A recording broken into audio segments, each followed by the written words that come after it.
Kamusta ho? You're watching Leo News Unfiltered. Okay, panoorin natin tong video galing sa SMNI. Okay, and Trusted News Organization ng mga DDS. At ayon dito, Senator Cayetano, sabi niya, Soto at Rafi Tulfo, tuta ng Malacanang. Erwin Tulfo, tuta ni Lacson. Aba, parang hindi naging tuta ni Duterte to si si Alan Cayetano, Okay. So, pakinggan natin 'yan, guys. At, dito clearly kitang-kita mo na hindi pa natapos itong si Alan Peter Cayetano sa kanyang, pagiging ampalaya, pagiging bitterness. Kasi nga kung natatandaan niyo, naging Senate President siya noong May 11 kasi si Bato de la Rosa pumasok. Ang pagiging Senate President ni Alan Peter Cayetano ay naging dahilan is mag-i-impeachment trial ni Sara Duterte. So dapat malaki yung majority ng Duterte bloc doon sa Senado, di ba? Kasi nga kailangan nilang gumawa ng Senate rules para sa impeachment trial. Well, the good thing inumpisahan ni Alan Peter Cayetano yung pag-convey ng Senate to an impeachment court. Yeah, very good 'yan. Okay? Pero yung mga delaying tactics ni Alan Cayetano na nagpa-delay ng napakaraming trabaho nila. At the same time, yung pag-appoint ng 5 generals. Nagawa lang yung pag-appoint ng generals nung June 17 nung nagpatawag si ni Bongbong Marcos ng special session. At pinalitan itong si Cayetano bilang Senate President nung special session. Kasi nga, ang nangyari, as you guys know, si Cheese, pumunta siya ng, ano yun, 8? June 8? Basta pumunta siya at may quorum, di ba? Kasi nga, ah, wala si Jinggoy kasi nga suspended siya as a senator sa kasong plunder. So, naging 23. So, the majority of senators na kailangan para magka-quorum is 12. At yun ang yung nangyari, they declared vacant on all committee chairmanship except yung Senate President. Kaya nga, naninigurado sila na 13 dapat. After nun, dumating si Joel at naging majority. So they have 13 majority senators at nakuha sa pwesto yung pwesto ni Alan Peter Cayetano at naging Senate President itong si Win Gatchalian. So dito sa video ito, kitang-kita mo yung kahihiyan bilang isang senador itong si Alan Cayetano. Imagine niyo siya pa mismo yung gumagawa ng kasinungalingan na tuta daw. Dito, putak lang siya ng putak pero wala siyang maibigay na ni isang ebidensya na tuta itong si Tito Soto, si Rafi Tulfo, at si Lacson. So let's watch it. At later, ipapakita ko sa inyo kung gaano naging tuta itong si Cayetano kay Digong. Okay, let's play the galing to sa SMNI. Si Senator Tito Soto and Senator Rafi Tulfo, at least sila tuta ng Malacanang. Pero si Erwin Tulfo, tuta lang ni Lacson. Hindi siya tuta ng Malacanang. 'Di ba? Kasi nga may hawak sa kanya si Senator Lacson na alam sa kanya. Ano 'yun? Ano yung hawak? Tapos sasabihin ni Cayetano na may tuta daw yung si Tito Soto at si Rafi Tulfo na wala naman siyang maibigay dito ni isang photo, pictures, or evidence na nagsasabi na tuta sila. Yung sinabi niya na may tatlong kumausap na wag pumirma. Unang-una, yung dalawa kakampi na nila. Pangalawa, yung kakampi lang isa, nagsabi kay nakwento din sa akin yon. Sinabi kay Erwin, kami ang ginaganito ngayon. Ito ang hawak sa iyo. 1, 2, 3, 4, 5. Isang araw ikaw gaganon. Kaya nung una, hindi rin pumirma si Erwin. So yun ang mahirap sa Senado. 24 lang kami. Araw-araw kami nagkwekwentuhan. Minsan nagiinuman pa. Kaya kung magkwekwento kayo, ayusin nyo kwento nyo kasi alam ko rin yung kwento eh. Di ba? Magkwekwento kayo, bitin pa.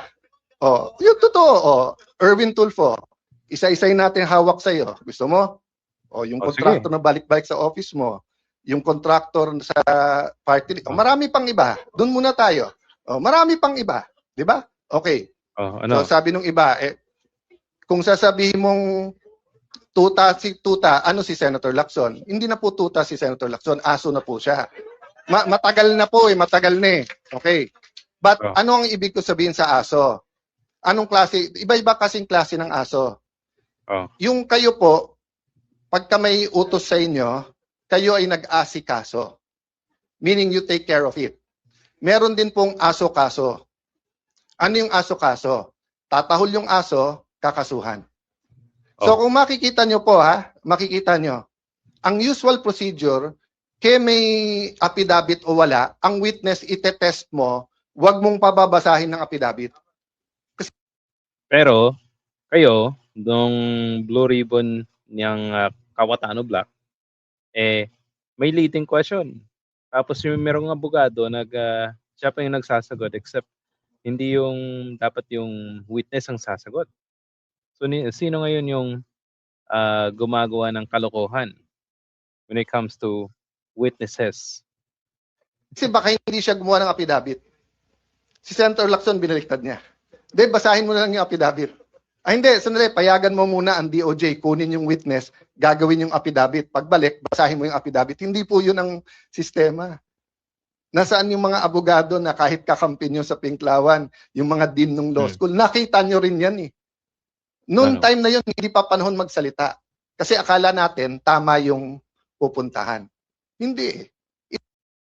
Actually, napakagaling ni Alan Cayetano mag-gymnastic, political gymnastics. Yung parang, or legal gymnastics, sabi ni Senator Trillanes, na kaya niyang laruin, haluluin yung sinasabi niya para lang may mabudol siyang mga Pilipino, especially yung mga DDS. Diba? Ang layo na ng ng kwento niya dito eh. Pero ni isa mga information dito na nagpapatunay na tuta si Senator Soto, Raffy Tulfo at si Lacson ng Malacanang. Ang layo, 'di ba?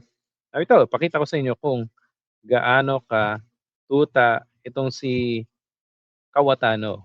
Remember, ang House of Representatives, ang Kongreso po, ang binubuo ng Senate at House of Representatives, hindi po sila dapat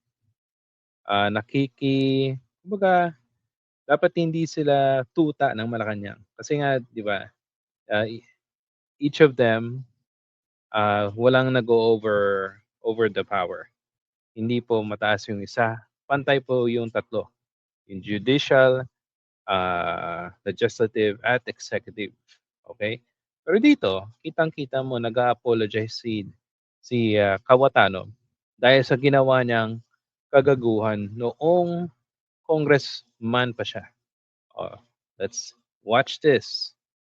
If I made a mistake, mali ang reading ko, misunderstood ko na gusto mong ituloy at tapusin ko ang budget, ako yung... Ito yung time na guys, sabi nila pumunta si Alan Peter Cayetano sa Taguig, pagkatapos binaklas yung padlock doon sa House of Representatives. At tapos nag-live, Facebook live tong tao na to. So nung una pa mahilig na talaga mag-live show itong mag-live streaming itong si Alan Peter Cayetano. So nakakaawa, kaya imagine niyo kapit-tuko sa kapangyarihan para lang makuha niya yung kanyang gusto. Whether the Senate or the House Speaker. Diba? Clearly, dapat yung House of Representative or yung Kongreso hindi nagiging tuta. Okay?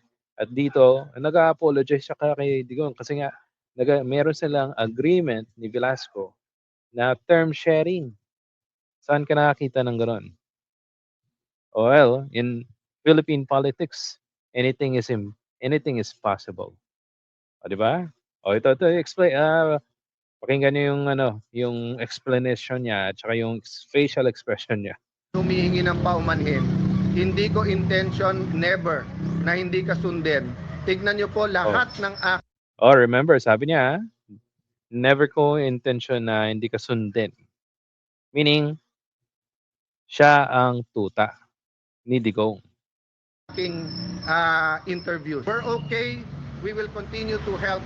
But right now, verbally, I am tendering my irrevocable resignation as the Speaker of the House of the Republic of the Philippines.